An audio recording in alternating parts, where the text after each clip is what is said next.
एक रात अचानक भारत के आसमान में इतनी खामोशी छा जाए कि पाकिस्तान की रडार स्क्रीन पर आने वाली हर ब्लिप मौत का निशान लगे। सोचो, कराची, ग्वादर और इस्लामाबाद के ऊपर अचानक ऐसा सन्नाटा फैल जाए कि किसी को समझ ही न आए कि हमला हुआ कब और ख़त्म कब हुआ।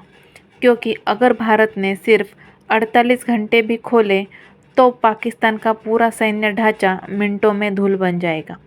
आज हम उसी ऑपरेशन की असली कहानी खोलेंगे जो शुरू हो जाए तो पाकिस्तान एक दिन भी नहीं टिक सकता। ये कहानी सिर्फ टैंकों और मिसाइलों की नहीं है। ये कहानी है उस मूक युद्ध की जिसकी शुरुआत दुश्मन को दिखती नहीं और अंत वो देख भी नहीं पाता। भारत के पास आज ऐसी क्षमताएं हैं जिनकी असली ताकत भारत ने कभी दुनिया को देखने की ज़रूरत ही नहीं समझी। लेकिन अगर हालात मजबूर कर दें तो भारत के पास वो शक्ति है जो पाकिस्तान के पूरे सैन्य तंत्र को 48 घंटे के अंदर घुटनों पर ला सकती है। आज की इस कहानी में आप सुनेंगे कैसे शुरू होगा पहला वार, कैसे टूटेगा पाकिस्तान का एयर डिफेंस, कैसे कराची और ग्वादर कुछ ही घंटों में मौन हो जाएंगे और कैसे पाकिस्तान की फ़ौज एक ऐसी भूल भुलैया में फंस जाएगी जिससे निकलने का कोई रास्ता ही नहीं होगा। हर युद्ध की शुरुआत अपनी एक धड़कन होती है, एक रफ्तार, एक लय। और भारत अगर चाहे तो पाकिस्तान के साथ होने वाला युद्ध एक ऐसा पल से शुरू हो सकता है जिसका अंदाज़ा दुश्मन को तब भी नहीं लगेगा जब हमला उसकी सरहद के अंदर चल रहा होगा। युद्ध की असली शुरुआत मिसाइलों से नहीं होती, शुरुआत होती है अदृश्य खामोशी से। इस युद्ध में सबसे पहले उठेंगी भारत की इलेक्ट्रॉनिक वॉरफेयर आँखें, जिन्हें देखते ही क्षमता खुद पाकिस्तान के पास भी नहीं है। एक ऐसे ऑपरेशन में रॉ की डीप सर्वेलांस यूनिट्स, एनटीआरओ की स्पेस ट्रैकिंग टीम और आईएएफ की एडब्ल्यूएसीएस सिस्टम पाकिस्तान के पूरे कम्युनिकेशन ग्रिड को चुपचाप निगल लेंगे। न कोई रेडियो सिग्नल बचेगा, न कोई सिक्योर चैनल, और पाकिस्तान की पूरी आर्मी, नेवी, एयरफोर्स 3 टुकड़ों में बंटकर अंधेरे में भटकती रह जाएगी। इसी समय भारतीय वायुसेना के गरुड़ कमांडोज और आर्मी के पारा एसएफ बॉर्डर के करीब ऐसी पोजीशन ले लेंगे जहां से पाकिस्तानी रडार्स की आखिरी सांस भी रिकॉर्ड की जाएगी।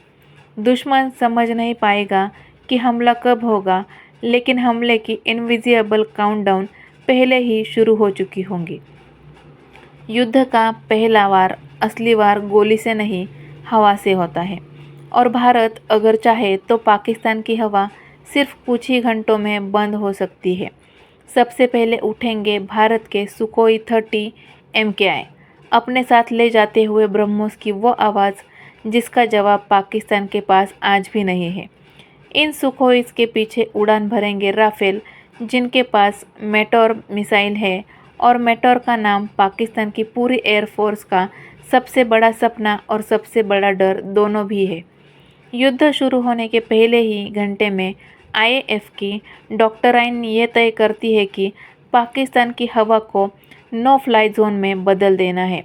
इसका मतलब जैसे ही पीएएफ का कोई F-16 या JF-17 या J-10 हवा में उड़ान भरेगा, उसका सफ़र हवा में ही ख़त्म हो चुका होगा। भारत पहले ही स्ट्राइक में पाकिस्तान को रडार साइट्स, एडब्ल्यूएसीएस सपोर्ट और एयर बेसेस को निशाने पर ले आएगा कि पाकिस्तान को ये समझने में भी 2 घंटे लगेंगे कि वो युद्ध में है या युद्ध ख़त्म हो चुका है। अगर किसी एक शहर को चुनकर पाकिस्तान को सबसे ज़्यादा चोट पहुंचाई जा सकती है तो वो है कराची शहर। यह वही जगह है जहां उसका navy headquarters, oil storage, supply chain routes और मेजर डिफेंस इंफ्रास्ट्रक्चर बैठा है। भारत के पास आज ऐसी क्षमता है कि कराची को सिर्फ 1-2 घंटे में डेड जोन बनाया जा सकता है। आईएनएस कोलकाता क्लास डिस्ट्रॉयर्स के साथ ब्रह्मोस स्ट्राइक इतनी तेज़ी से आते हैं कि इंटरसेप्शन की कोई गुंजाइश ही नहीं बचती। साथ में भारत के स्कॉर्पन सबमरीन्स इतनी खामोश से टॉर्पीडो दाग सकती है कि पाकिस्तान के P-3C ओरियन एयरक्राफ्ट्स को पानी पर कुछ भी दिखाई नहीं देगा। कराची पर हमला होना मतलब पाकिस्तान का पूरा तटीय डिफेंस ढह जाना है, और जब कराची चुप हो जाए तो पाकिस्तान की कमर टूट जाती है, क्योंकि कराची से काट दिया गया पाकिस्तान एक शरीर है जिसके दिल तक खून का रास्ता बंद हो चुका होगा। ग्वादर पाकिस्तान का वह सपना है जिसे चाइना ने अपने पैसे से रंगा और पाकिस्तान ने अपने भरोसे से सजाया, लेकिन युद्ध में सपने हमेशा सबसे पहले टूटते हैं। ग्वादर पर भारत का हमला पाकिस्तान नहीं बल्कि चीन की सामरिक नींद भी तोड़ देता है, क्योंकि ग्वादर CPEC की धड़कन है। अगर भारत ने सिर्फ 30 मिनट के लिए भी ग्वादर के पोर्ट, फ्यूल डेपोट्स और रडार इंस्टॉलेशंस को क्रिपल कर दिया तो CPEC की ब्रेथ लाइन ही टूट जाएगी। भारत नेवी के P-81 एयरक्राफ्ट ग्वादर के हर जहाज, हर पनडुब्बी और हर सप्लाई वेसल को एक एक मिनट में ट्रैक करते हैं, और जब हमला होता है तो ग्वादर में खड़े जहाज़ों को पता भी नहीं चलता कि समुद्र में चलना कहाँ है और डूबना कहाँ। यही वो समय होता है जब पाकिस्तान समझता है कि अगर कराची रीढ़ है तो ग्वादर उसका ऑक्सीजन है, और भारत दोनों को मिनटों में काट सकता है। जब आकाश मौन हो जाता है और समुद्र जल उठता है, तब जमीन पर उतरती है भारतीय सेना की असली ताकत। भारत के T-19 भीष्म टैंक रेगिस्तान में 60 से 70 किलोमीटर की स्पीड से दनादन बढ़ते हैं, और उनके सामने पाकिस्तानी AI खलीद टैंक ऐसे लगते हैं जैसे 20 साल पुरानी मशीनें हो। भारतीय आर्टिलरी K9 वज्रा, M77 हाउट्जर्स और पिनाका रॉकेट सिस्टम सीमा पर ऐसे प्रहार करते हैं कि पाकिस्तान की फॉरवर्ड पोस्ट पूरी तरह से अंधी, बहरी और टूट हो चुकी होती है। पाकिस्तान की रेंज, एक्यूरेसी और टेक्नोलॉजी इतनी पीछे है कि मुकाबला होता ही नहीं, सिर्फ विध्वंस होता है। इस समय भारत का इन्फेंट्री पारा SF की लीड में अंदर इतनी तेज़ी से प्रवेश करता है कि पाकिस्तान की कम्युनिकेशन लाइंस टूट जाती है, बॉर्डर विलेजेस खाली होने लगते हैं, पाकिस्तान की पोस्ट चुप हो जाती है, और सेना को समझ आता है कि एयरफोर्स की हार सिर्फ एक शुरुआत थी, असली तूफान अब ज़मीन पर उतर चुका है।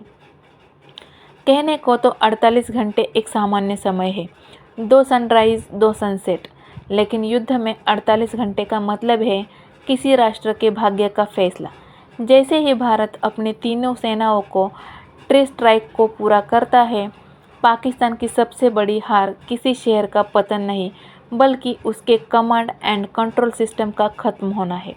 जब जनरल, ब्रिगेडियर और एयर कमांडर्स को यह समझ नहीं आता कि आदेश किससे लेना है, किसे देना है और कौन सी यूनिट जिंदा भी है या नहीं, तब एक देश टूट चुका होता है। पाकिस्तान के पास न इंटीग्रेटेड कमांड है, न रियल टाइम सर्वेलाइंस, न डीप स्पेस सपोर्ट। इसलिए उनके लीडर्स युद्ध के पहले 10 घंटे में ही जानकारी के बिना अंधे होकर डिसीजंस ले लेते हैं, और अंधे फैसले हमेशा सबसे ज़्यादा नुकसान पहुंचाते हैं।